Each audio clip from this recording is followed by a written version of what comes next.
espiritual. Espero que você esteja bem aí do outro lado da telinha. Um dia gostoso para dormir mais um pouquinho, mas vamos levantar. Pega seu cafezinho. O meu tá aqui. Essa semana a gente tá falando sobre discipulado. Se você gosta do conteúdo desse canal, já compartilha, curte, comenta para aparecer várias vezes aí no YouTube e mais mulheres terem acesso a esse conteúdo maravilhoso dessas revistinhas, né? Hoje, como a gente está falando de discipulado, a gente está estudando a revistinha Auxiliadora Idônea e vimos que a mulher pode auxiliar em vários ministérios, né? Da igreja, do lar. E hoje a gente vai falar sobre a mãe colaboradora na educação das filhas. Porque o discipulado, ele começa no berço.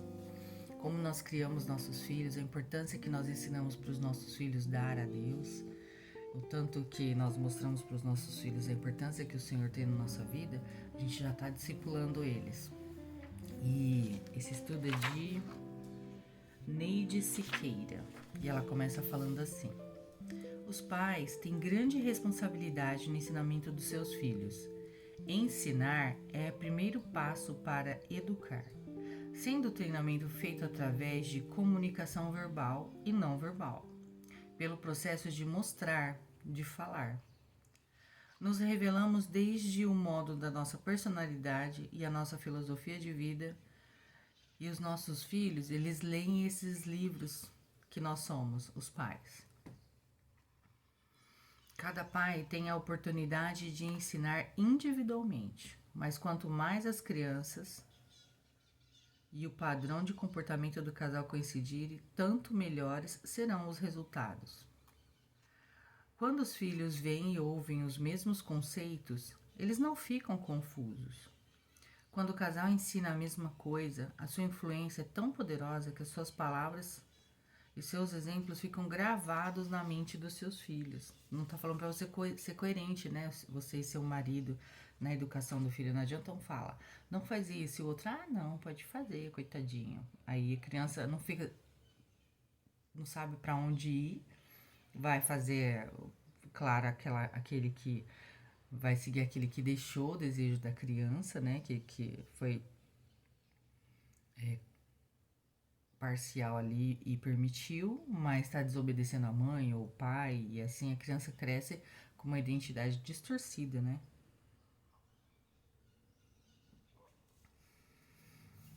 Quando um pai e uma mãe mostram uma coisa e outra coisa diferente, o lar entra em crise. Por causa da divisão entre os pais, os filhos ficam mais difíceis na difícil situação de terem que decidir por si mesmo qual lado que deve tomar, e frequentemente acabam rejeitando a ambos. Olha, presta atenção nisso. Além disso, o que quer que os pais ensinem aos filhos como instrução correta, mas lhe deem ao mesmo tempo um mau exemplo, seria como dar um alimento com as duas mãos e veneno com a outra. Se o pai estiver cumprindo sua missão de ser líder da família e servo de Cristo, os filhos irão desenvolver-se em uma atmosfera cristã. A mãe submissa, que fica ao lado do pai, mantendo o lar, cuidando da casa, auxiliando, irá também, pelo seu exemplo, dirigir os passos dos filhos pelo caminho certo. Os pais devem praticar juntos aquilo que eles pregam, viver, né? Então, mãezinha, se você trabalha fora, se você fica em casa, se você faz os dois, tudo que você fizer para auxiliar no lar, que seja feito assim em acordo com seu marido. Não adianta ficar criando guerra no lar. Nosso lar tem que ser um lugar de paz, né? Tem que ser coerente com a Bíblia. Tem que, mesmo que houver algumas desavenças entre você e seu marido, vocês têm que sair para um lugar reservado, conversar, biblicamente chegar num acordo, pensar como Jesus agiria, não ficar gritando. Deus odeia gritaria. Não ficar quebrando tudo, não ficar jogando um filho contra o pai e vice-versa. Não pode, gente. Fiquem juntos na disciplina. Se o casal se mantém unido naquilo que ensina, mas não cobra na questão da disciplina, irá cometer um erro desastroso. A disciplina é o último passo do processo de treinamento. Quando são obrigados a seguir o que os pais dizem e fazem, os filhos se tornam participantes ativos. Tem um exemplo em casa. Pelo exercício da disciplina, os pais têm a oportunidade de transmitir suas crenças, seus ideais, seus talentos a uma nova geração. O erro que os casais cometem com maior frequência é discordar no como e quando infringir tal disciplina. Algumas vezes a mãe corrige a criança e o pai toma a defesa dela, e outras vezes acontece o contrário, igual eu falei, né? É a mãe E a mãe chega até a enfrentar o marido para proteger o filho do castigo merecido muitas vezes. Toda vez que isso acontece, a criança vê a evidência da divisão. Ocorrências constantes de tal comportamento farão com que a criança perca o respeito dos pais. No final, todo mundo sai perdendo. Olha isso.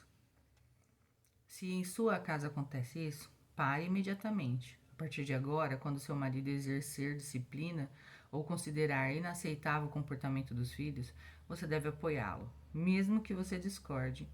Fique do lado dele. Mais tarde, em particular, pode expressar suas queixas. Se ele cometeu uma injustiça, deve então desculpar-se ele com a criança. Mesmo que os pais devam estar sempre juntos ao processo de disciplina e educação, isso não quer dizer que não haja diferenças de opinião. É na intimidade do quarto, longe dos olhos das crianças, que se devem discutir os pontos de conflito. Né? Não ali brigando na frente da criança, nada disso, nem gritando, nem causando desconforto. E isso não deixa um lar agradável para a criança crescer. Só então é que você pode expressar os seus sentimentos. Quando você e seu marido acabaram de conversar sobre isso, é imperativo que estejam de acordo, pois ao enfrentarem os filhos, vocês devem estar juntos sobre a aceitação ou não aceitação de determinados comportamentos. Mas, se houver uma grande diferença de opinião e vocês não conseguem concordar para manter a ordem apropriada no lar, quem deve ceder a quem? É isso mesmo. Você deve ceder ao seu marido e Deus irá abençoá-la por isso. Segundo o padrão divino, o marido é o cabeça do lar. Às vezes isso parece até um contrassenso para algumas mulheres, principalmente nesses nossos dias em que os meios de comunicação nos saturam por todo lado com as ideias feministas, achando que a mulher deve manifestar a sua liberdade em tudo, mesmo em detrimento do respeito devido pela família ao marido. Entretanto, se examinarmos bem a questão, olharmos à nossa volta atentamente, veríamos que nos lares em que a palavra imutável de Deus é seguida, há muito mais harmonia e os filhos crescem num ambiente estruturado que lhes dá segurança e autoconfiança na idade adulta. A mensagem de Efésios 5, 22 a 33 é muito positiva e verdadeira e, quando aplicada em nossas vidas, fará de nós ajudadoras idôneas, conforme a palavra do nosso Senhor. E aí fica aí a lição de casa para você ler Efésios 5, 22 e 23. Ajudadoras idôneas. E é isso, né, gente? A gente já falou algumas vezes aqui, e feminismo não é bom, nem machismo é bom, nada que sai do equilíbrio do que o Senhor criou é bom. Pode parecer às vezes algumas ideias fascinantes, né? Mas a mulher tem o seu valor, o homem tem o seu valor, a criança tem o seu valor, a família tem seu valor. Nem machismo, nem feminismo. Equilíbrio. Anota aí no seu cérebro. Nem machismo, nem feminismo, nem qualquer outra vertente que possa aparecer, que cada hora é uma coisa nova, né? A gente fica perdida, nem acompanha tudo. Mas vamos de cristianismo. Melhor, né? Vamos orar. Senhor Deus e Pai, maravilhoso, poderoso, soberano, perfeito, grandioso. Obrigado por essa manhã fresquinha, depois de um dia de calor mormaço. Obrigado pelo descanso, por poder despertar, ó Pai, sendo instruída, Senhor, por esse estudo gostoso. Obrigado pela sua palavra, Senhor, que nos melhora, nos molda, nos faz, ó Pai, mais e mais parecidos com o nosso Cristo. Muito obrigado, Senhor, por nos salvar e nos alcançar através do seu Filho Jesus. Te pedimos, ó Pai, que o Senhor abençoe o nosso dia para que sejamos mulheres equilibradas, que sejamos, ó Pai, aquelas mães, Senhor, que conseguem educar os seus filhos em consonância com seus maridos, ó Pai, que o nosso lar seja um pedaço do céu, Senhor, para a nossa família. Nos ajuda, Senhor, a ser essa auxiliadora idônea, para que o discipulado na vida dos nossos filhos comece, Senhor, de berço. E que também ajudemos a outras mulheres, porque esse estudo, Senhor, não é só para mulheres casadas. Nós sabemos que as mulheres mais velhas, elas têm o papel, Senhor, de poder ajudar as mais novas, aconselhando, instruindo, mostrando biblicamente, ó Pai, como deve ser feito. Que o Senhor nos ajude, nos auxilie, nos conduza, Senhor, nas nossas tarefas também quanto aos nossos irmãos na fé, ao corpo de Cristo, para que possamos executar, Senhor, de forma a te agradar, mantendo a comunhão, Senhor, mantendo a saúde espiritual do corpo de Cristo. Em nome de Jesus, nós oramos a Ti nessa manhã agradecidas. Amém.